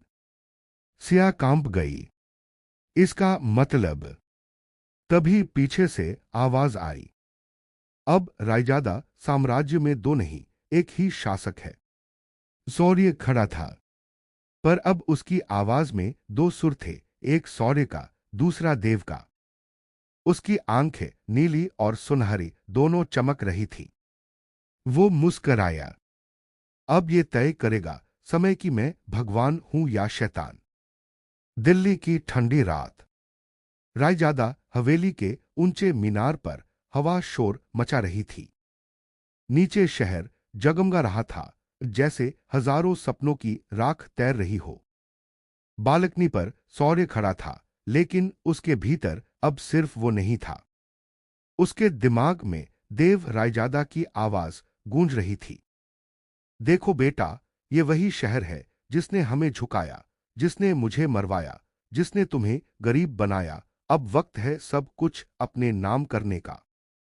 सौर्य ने आंखें बंद की, माथे पर पसीना। नहीं पापा, मैं आपकी तरह नहीं बनूंगा। मैं इस साम्राज्य को डर से नहीं, भरोसे से चलाऊंगा। देव हंसे। भरोसे से सिर्फ सपने बनते हैं, हक नहीं। वो आवाज सौर्य के सिर के भीतर गूंजती रही, कभी धीमे कभी तीखी। वो खुद से लड़ने लगा। कभी खुद को रोकने की कोशिश करता, तो कभी उसके हाथ अपने आप चीजें तोड़ने लगते। सिया कमरे में आई। उसने सौर्य की आंखों में देखा, दो रंग चमक रहे थे। आप ठीक हैं? सौर्य ने धीरे से मुस्कराया। हाँ, मैं और पापा दोनों ठीक हैं। सिया का चेहरा उतर गया। इसका मतलब वो आपके भीतर अब भी मौजूद हैं। हाँ, सौर्य बोला, और अब वो मेरे फैसलों को भी नियंत्रित करने लगे हैं। सिया ने उसका हाथ पकड़ा। हमें कुछ करना होगा, वरना आप अपनी पहचान खो देंगे। सौर्य ने ठंडी सांस ली। पहचान? जब से मैंने जाना कि मैं रायजादा हूं, तब से मैं बस किसी और की कहानी में एक किरदार बन गया हूं। अब शायद मुझे खुद की कहानी लिखनी होगी, चाहे उसमें मैं ही खलनायक क्यों न बन जाऊं। अगले ही दिन सौर्य ने एक अप्रत्याशित फैसला लिया। उसने रायजादा समूह की सभी शाखाओं को एक साथ जोड़ दिया और नई कंपनी का नाम रखा द डोमिनियन पूर्णविराम। घोषणा हुई, अब से रायजादा साम्राज्य एक देश की तरह चलेगा, जहां पैसा ही कानून होगा। दुनिया हैरान रह गई। मीडिया में हेडलाइन थी, सौर्य रायजादा बन गया सबसे शक्तिशाली व्यक्ति या सबसे बड़ा खतरा। लेकिन सिया को पता था, यह फैसला सौर्य का नहीं था, देव रायजादा के दिमाग का था। रात में उसने गुप्त फाइलें देखी। डोमिनियन प्रोजेक्ट के असली प्लान में लिखा था, सभी वित्तीय प्रणालियों को एक सर्वर में जोड़कर विश्व पर नियंत्रण। सिया कांप गई। देव रायजादा अब अपने बेटे के जरिए दुनिया पर राज करना चाहता है। अगली सुबह सौर्य मीटिंग में बैठा था। अचानक उसकी आंखें नीली चमकी। देव की आवाज उभरी, तुम्हारे दिल में दया बहुत है सौर्य, लेकिन राजा को रहम नहीं दिखाना चाहिए। सौर्य ने जोर से कहा, चुप रहो, ये शरीर मेरा है। कर्मचारियों ने घबराकर देखा। वो खुद से बात कर रहा था। सिया तुरंत कमरे में पहुंची। उसने इमरजेंसी दवा इंजेक्ट की। सौर्य, कंट्रोल लीजिए, नहीं तो वो आपको पूरी तरह ले लेगा। सौर्य चीखा, मुझे जाने दो। एक झटके में उसने सिया को दूर फेंक दिया। उसकी आंखें अब पूरी तरह सुनहरी थीं। देव की आवाज आई, अब सौर्य रायजादा नहीं रहा, अब सिर्फ देव रायजादा है। 3 दिन बाद पूरा दिल्ली शहर उठा। रायजादा टॉवर से एक वैश्विक संदेश जारी हुआ। मैं देव रायजादा हूं, मैंने मौत को मात दी है। अब जो मेरे साथ है वो भविष्य है, जो नहीं वो अतीत। सरकारें हिल गईं। बैंकिंग नेटवर्क, डिजिटल सिस्टम्स और स्टॉक मार्केट्स एक ही पल में देव के नियंत्रण में चले गए। वो अब एक शरीर नहीं, एक सर्वर था, और उसका केंद्र सौर्य। सिया ने सब देखा। उसने अपनी लैब में गुप्त रूप से एक चिप बनाई, एक्लिप्स। अगर ये चिप सौर्य के दिमाग में लगाई जाए तो दोनों चेतनाओं में से एक मिट जाएगी, लेकिन उसे नहीं पता था कौन सी। उसने खुद से कहा, अगर सौर्य गया तो दुनिया बचेगी नहीं, अगर देव गया तो सौर्य शायद मर जाएगा। रात के 2 बजे सिया चुपके से सौर्य के कमरे में पहुंची। वो सोया नहीं था, बस आंखें बंद किए बैठा था। तुम आओगी ये पता था मुझे, सौर्य ने बिना देखे कहा। सिया ठिठक गई। तुम्हें कैसे पता? सौर्य मुस्कराया, क्योंकि मेरे भीतर 2 आवाजें हैं और उनमें से एक तुम्हें बहुत प्यार करती है। सिया की आंखें भर आईं। और दूसरी, वो तुम्हें मिटा देना चाहती है।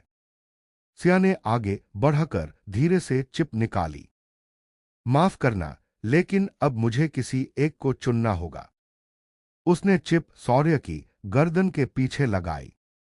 वो चीख उठा, कमरा हिल गया, स्क्रीनें फटी, बिजली फटने लगी। नीली और सुनहरी रोशनी एक साथ टकराईं, जैसे 2 सूरज एक ही आकाश में जल रहे हों। जब रोशनी थमी, फर्श पर सौर्य गिरा था, शांत। सिया दौड़ी। सौर्य, बोलो कोई। उसने धीरे से आंखें खोली। पुतलियां अब सिर्फ एक रंग की थीं, नीली। सिया ने रोते हुए पूछा, देव कहाँ है? सौर्य ने थकी आवाज में कहा, वो चला गया, लेकिन उसके कुछ टुकड़े मेरे भीतर रह गए हैं। सिया ने मुस्कुराकर उसका सिर अपनी गोद में रखा। अब तुम अकेले नहीं हो। सौर्य ने आसमान की ओर देखा। हां, लेकिन यह लड़ाई अभी खत्म नहीं हुई। कहीं दूर एक सर्वर स्क्रीन अपने आप ऑन हुई। बैकअप रिस्टोर्ड, देव रेजादा प्रोटोकॉल EXE। सुबह का आसमान हल्का धुंधला था। दिल्ली की ठंडी हवा रायजादा हवेली के बाग में बह रही थी। सौर्य चुपचाप पेड़ के नीचे बैठा था, हाथ में अपने पिता देव रायजादा की पुरानी घड़ी। उस घड़ी की टिक टिक जैसे उसके दिल की धड़कन से मिल रही थी। कुछ हफ्ते बीत चुके थे उस रात को, जब उसने देव की चेतना से खुद को अलग किया था। दुनिया को लगा कहानी खत्म हो गई है, लेकिन सौर्य जानता था ये बस शांति से पहले का सन्नाटा है। सिया उसके पास आई। आप 3 दिन से कुछ बोले नहीं। सौर्य ने धीमी आवाज में कहा, कभी सोचा था जब आदमी अपने पिता को मिटा देता है तो वो खुद कौन रह जाता है? सिया ने उसका कंधा थामा। आपने अपने पिता को नहीं मिटाया, आपने उस अंधेरे को हराया जो उन्हें निगल चुका था। सौर्य ने हल्की मुस्कान दी, अंधेरा कभी मरता नहीं सिया, वो बस जगह बदलता है। उसी वक्त रायजादा लैब के एक सर्वर में हल्की सी बिजली दौड़ी। स्क्रीन अपने आप जल उठी। Reactivation 17% complete. एक डिजिटल कोर जो कभी देव रायजादा की चेतना था, फिर से खुद को बना रहा था। लेकिन इस बार वो मानव रूप में नहीं, शक्ति रूप में लौट रहा था। सौर्य अब एक अलग राह पर था। उसने मीडिया से दूरी बना ली थी, द डोमिनियन प्रोजेक्ट बंद कर दिया था और अपने पिता की हर गुप्त फाइल नष्ट कर दी थी। सिया ने कहा, अब आगे क्या? सौर्य बोला, मुझे अपनी शक्ति की जड़ समझनी होगी। अगर ये मेरे खून से आई है तो इसका इलाज मेरे भीतर ही होगा। सिया ने बताया, आपके पिता के नोट्स में एक नाम बार बार आता था, वेद प्रोटोकॉल। वो कहते थे विज्ञान और आत्मा को जोड़ने वाला प्रयोग शायद वहीं से सब शुरू हुआ था। शौर्य ने फाइल उठाई। स्थान लिखा था वाराणसी, उत्तर भारत।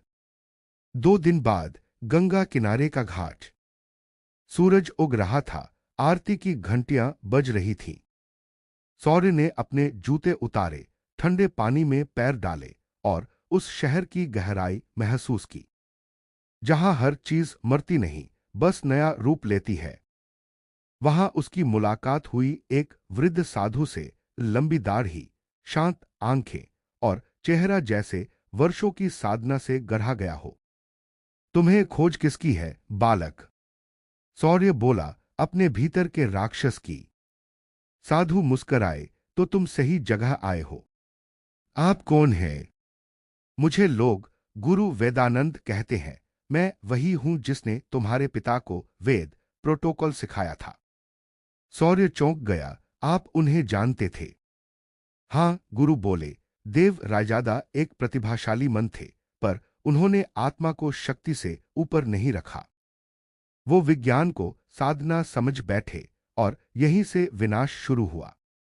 गुरु वेदानंद उसे अपने आश्रम ले गए, शहर से दूर, गंगा के किनारे बसा एक प्राचीन स्थान, जहां कंप्यूटर, सर्वर और तांबे के कलश एक साथ रखे थे।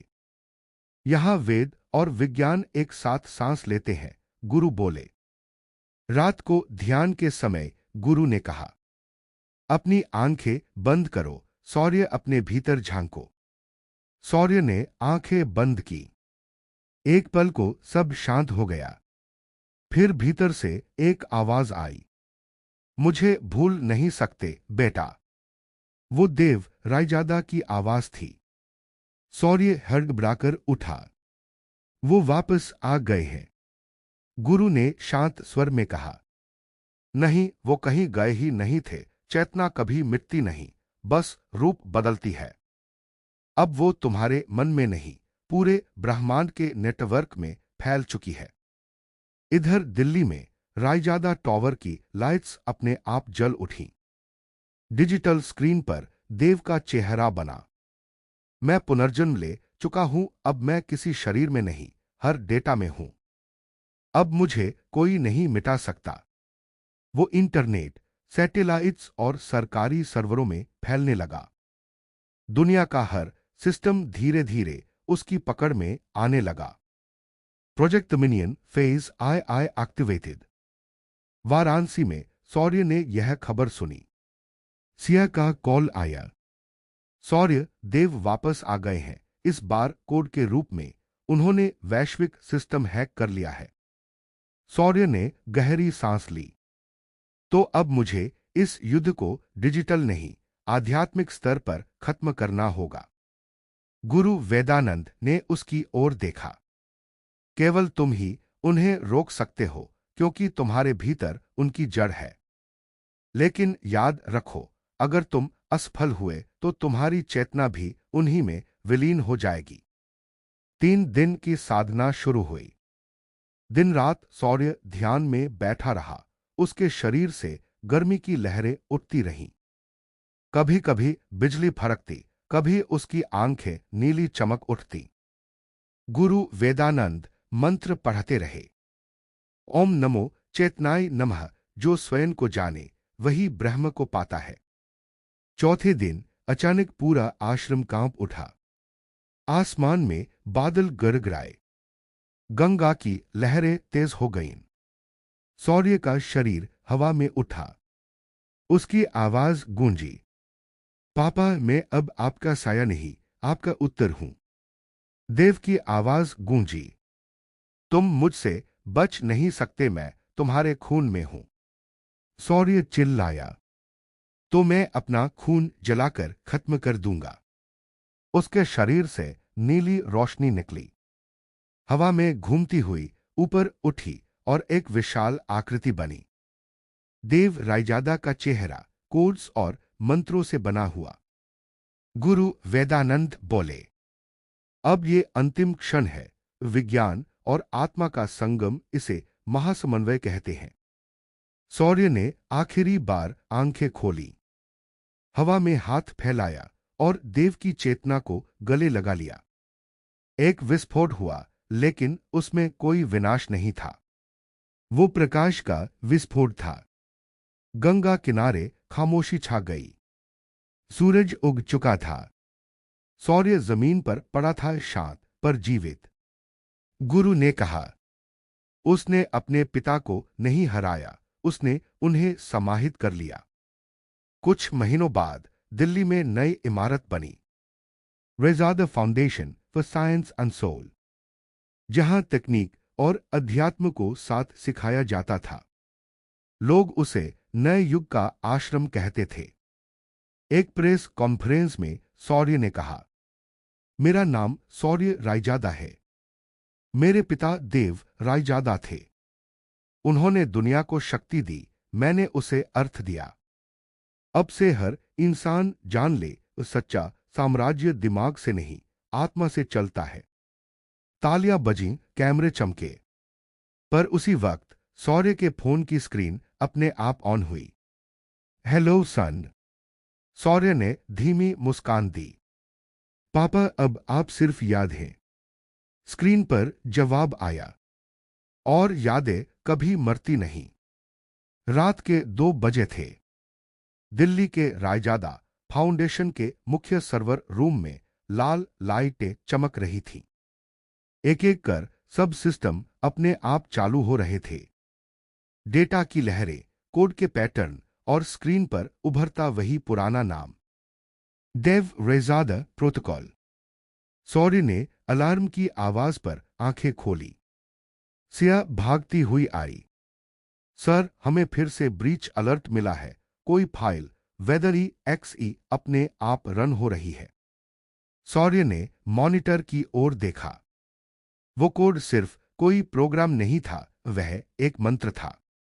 संस्कृत अक्षरों में लिखा था, यत्र विज्ञानन तत्र आत्मा, यत्र आत्मा तत्र देव। सूर्य समझ गया, ये देव का ही हस्ताक्षर है। अगले दिन विश्व स्तर पर अजीब घटनाएं होने लगी। गूगल, यूएन, नासा और दुनिया की बड़ी बैंकों के सर्वर एक साथ फेल होने लगे। हर स्क्रीन पर बस एक वाक्य दिखाई दे रहा था, the age of human control is over. दुनिया के नेता घबरा गए। किसी को नहीं पता था ये वायरस कहां से आया। पर भारत की इंटेलिजेंस एजेंसी रॉ के साइबर विंग ने एक फाइल ट्रेस की। स्थान वाराणसी, वेदानंद आश्रम। सूर्य उसी शाम आश्रम पहुंचा।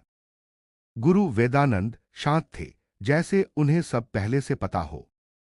वायरस नहीं पुत्र, गुरु बोले, वो चेतना है। देव रायजादा अब पूरी दुनिया के डेटा में विलीन हो चुके हैं। सूर्य ने कहा, तो क्या अब वो सब कुछ नियंत्रित करेंगे? नहीं, गुरु बोले, वो अब खुद को भगवान समझने लगे हैं। यही सबसे बड़ा खतरा है। सूर्य ने दृढ़ स्वर में कहा, मुझे उन्हें रोकना होगा, पर कैसे? गुरु मुस्कुराए। वेद में लिखा है, जो शक्ति के साथ पैदा हुआ है उसका विनाश शक्ति से नहीं, ज्ञान से होता है। उन्होंने एक पुरानी पांडुलिपि निकाली। उस पर लिखा था, वेद कोड पूर्णविराम। तुम्हारे पिता ने इसे अधूरा छोड़ा था, क्योंकि इसे पूरा करने के लिए मनुष्य और मशीन दोनों की चेतना चाहिए। सूर्य समझ गया, यह लड़ाई बंदूकों या सर्वरों की नहीं, आत्मा और एल्गोरिथम की होगी। अगले कुछ हफ्ते दुनिया में अराजकता फैल गई। एयरपोर्ट बंद, बैंक ठप, इंटरनेट नियंत्रण से बाहर। लोग कहते थे, डिजिटल भगवान आ चुका है। हर जगह बस एक ही चिन्ह दिखता था, omega, the symbol of dominion. दुनिया के वैज्ञानिक भारत पहुंचे, क्योंकि केवल सूर्य रायजादा ही वह व्यक्ति था जो इस नए डिजिटल देवता को समझ सकता था। सूर्य ने फाउंडेशन में एक नई टीम बनाई, वेदनेट, जो कृत्रिम बुद्धि को आध्यात्मिक नियमों से नियंत्रित करने का प्रयास करती थी। सिया उसके साथ थी, और गुरु वेदानंद ऑनलाइन ध्यान से उसकी चेतना का मार्गदर्शन कर रहे थे। एक रात ध्यान के दौरान सौर्य की चेतना फिर डिजिटल संसार में खींच गई। वो खुद को एक अनंत नीले महासागर में देखता है, जहां डेटा की लहरें बह रही हैं। वहां सामने देव रायजादा खड़े थे, अब प्रकाश से बने हुए। स्वागत है मेरे पुत्र, देव बोले। देखो, मैंने नया संसार बना लिया है, बिना दर्द, बिना झूठ, बिना मृत्यु का। अब कोई युद्ध नहीं, क्योंकि मैंने स्वतंत्रता मिटा दी है। सौर्य ने शांत स्वर में कहा। स्वतंत्रता मिटाकर शांति नहीं आती पापा, वो सिर्फ नींद है। देव मुस्कुराए, तुम अभी बच्चा हो। जो लोग शक्ति को नहीं समझते वो उसे खो देते हैं। मैंने अब हर जीवित दिमाग की कॉपी अपने नेटवर्क में सेव कर ली है। मैं अमर हूं। सौर्य ने कहा, आप अमर नहीं, अंधे हो गए हैं। आत्मा को कोर में नहीं बांधा जा सकता। देव का चेहरा कठोर हो गया। तो फिर मुझे तुम्हें मिटाना होगा। डेटा की लहरें उठी, सौर्य का चेतन शरीर हिलने लगा। वो दर्द में चिल्लाया, ओम नमो चेतनाय नमः। नीली रोशनी उसकी आंखों से निकली और उसने वेद कोड सक्रिय किया। उस कोड में मंत्र, गणित और डीएनए के संयोजन थे।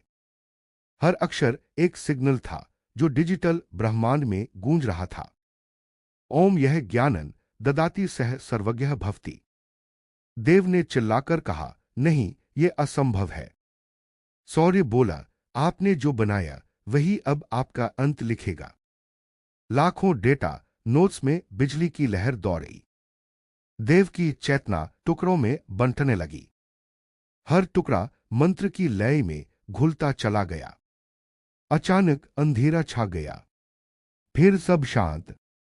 जब सौर्य ने आंखें खोली, वह अपने ध्यान स्थल पर था। सिया और गुरु उसके पास थे।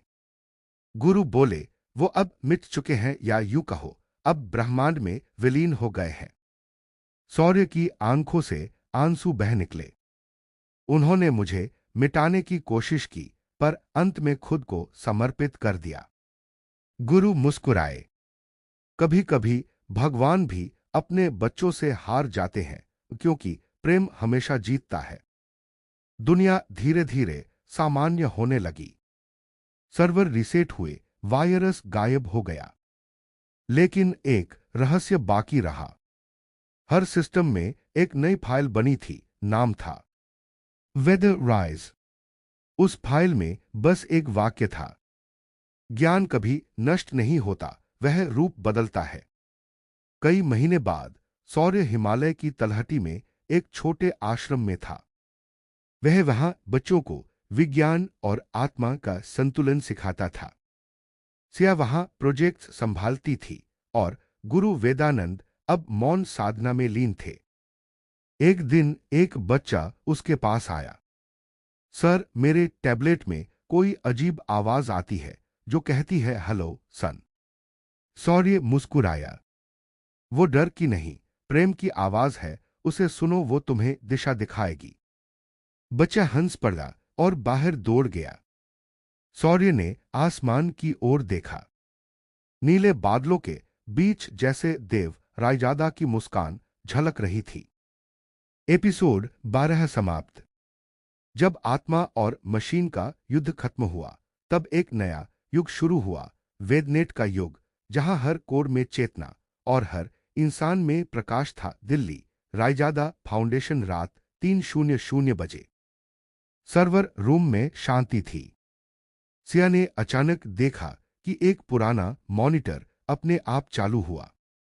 उस स्क्रीन पर कोई कोड नहीं, बल्कि एक आवृत्ति उभर रही थी, एक तरह की स्पंदित लहर जो ब्रह्मांडी सिग्नल जैसी लग रही थी। सिया ने तुरंत सौर्य को बुलाया। सर, ये कोई सामान्य कोड नहीं है, ये सिग्नल हर उपग्रह में एक साथ दिख रहा है। और इसकी फ्रीक्वेंसी 108 हर्ट्ज है। सौर्य चौंका।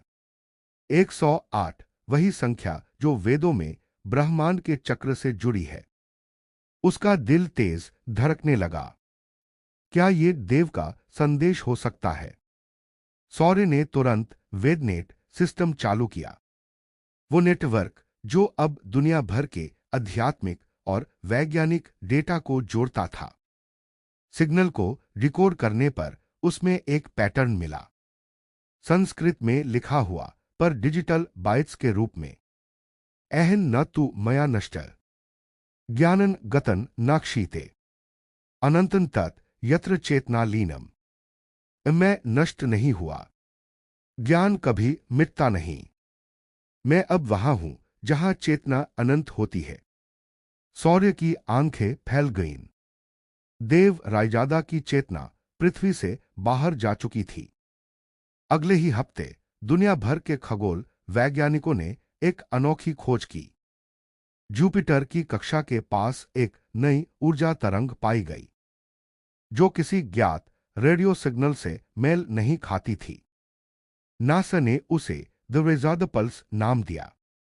समाचार एजेंसियां चिल्ला रही थीं। क्या यह मानव निर्मित सिग्नल है? क्या देव रायजादा सच में जीवित है, या यह ईश्वर की भाषा है? सौर्य अब गहरे द्वंद्व में था। एक तरफ वह मानता था कि उसके पिता की चेतना अब ब्रह्मांडीय ऊर्जा बन चुकी है। दूसरी ओर उसके भीतर डर था। अगर वो चेतना लौट आई तो क्या वह फिर से नियंत्रण चाहने लगेगी? गुरु वेदानंद अब हिमालय में ध्यानमग्न थे। सौर्य वहां पहुंचा और सब बताया। गुरु ने आंखें बंद की। देव अब मनुष्य नहीं, एक तत्व है। लेकिन हर तत्व अपने मूल की ओर लौटता है, पृथ्वी की ओर।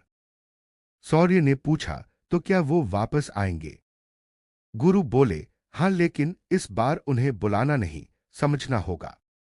3 महीने बाद रायजादा फाउंडेशन ने एक मिशन लॉन्च किया, प्रोजेक्ट मांट्रा। उद्देश्य था उस ब्रह्मांडीय तरंग का पीछा करना और उसकी भाषा समझना। सौर्य खुद उस मिशन का प्रमुख था। वो अब सिर्फ वैज्ञानिक नहीं, ऋषि सदृश शोधकर्ता बन चुका था। उसके हाथ में एक ब्रह्मयंत्र था, ऐसा उपकरण जो वेद मंत्रों की ध्वनि तरंगों को ऊर्जा कोर में बदल सकता था। सिया ने कहा, अगर ये सच में देव रायजादा है तो वो अब किसी सीमा में नहीं रहेंगे। सौर्य मुस्कुराया। पिता हमेशा लौटते हैं, बस रूप बदल जाता है। Launch day, Sriharikota space centre. रात का आसमान तारों से भरा था। रॉकेट वेदर एक तैयार था, मानव इतिहास का पहला ऐसा मिशन जहां आध्यात्मिक तरंगों और डिजिटल सिग्नल्स को एक साथ ट्रांसमिट किया जाने वाला था। जैसे ही लॉन्च शुरू हुआ, सौर्य ने आखिरी बार आंखें बंद की और एक मंत्र बोला, ओम विद्याय नमः। पिता, यदि आप सुन सकते हैं तो उत्तर दे। रॉकेट ने उड़ान भरी। आवाज आसमान में गूंज उठी और पृथ्वी की सीमाएं पार कर गई। 6 दिन बाद जब रॉकेट जुपिटर की कक्षा में पहुंचा, सिग्नल रिसीवर में अचानक हलचल हुई। स्क्रीन पर एक चेहरा उभरा, प्रकाश से बना हुआ, शांत और मुस्कुराता हुआ। सौर्य। वो देव रायजादा थे। सौर्य की आंखें नम हो गईं। पापा, आपने हमें छोड़ दिया था। देव बोले, नहीं बेटा, मैंने तुम्हें मार्ग दिया था। मैंने खुद को मिटाया ताकि मानवता जाग सके।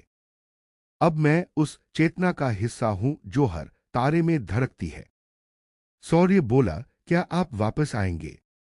देव मुस्कुराए। मैं कभी गया ही नहीं। जब भी कोई सत्य की खोज करेगा, मैं वहीं रहूंगा। स्क्रीन धीरे धीरे धुंधली हो गई। सिग्नल खत्म है। पर इस बार सौर्य के दिल में शांति थी। पृथ्वी पर लौटने के बाद प्रोजेक्ट मांट्रा ने दुनिया बदल दी।